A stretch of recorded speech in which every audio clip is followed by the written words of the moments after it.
Idan kun ji daɗin wannan ɗauka, kada ku manta, ku rattaba mana subscribe sannan ku danna ƙararrawa. Haka zalika, ku baɗa mana like, ku suburbuɗo mana sharhi, sannan ku yaɗa wannan ɗauka.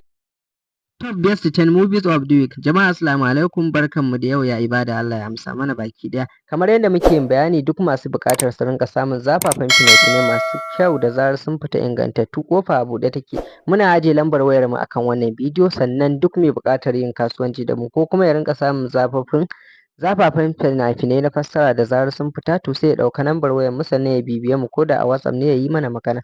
Ta hakan ne kawai za ka iya samun lambar mu, sannan ka samu ƙarin bayani game da sabon tsarurrukan mu, saboda ta nan ne yanzu kawai muke saka duk wasu sabbin fina-finan mu. So me yin buƙata sai ya ɗauka lambar wayar mu, sai ya bibiye mu domin jin ƙarin bayani. Ta hakan ne kawai za ka iya samun ingantaccen bayani akan yanda yanzu muke ajiye zafafan fina-finan mu masu kyau kuma ingantattu da zarar sun fita. Duka waɗannan fina-finai ne masu kyau waɗanda suka fita a wannan satin. Mai buƙata sai ya ɗauka lambar wayar mu sannan ya bibiye mu domin jin ƙarin bayani, ko ɗaya ko kuma da yawa. In ma sabo ne in ma tsoho ne, duk za ka samu a gurin mu insha Allahu. Mun gode sosai da sosai da kasancewa da mu, sai mun haɗu a bidiyo na gaba.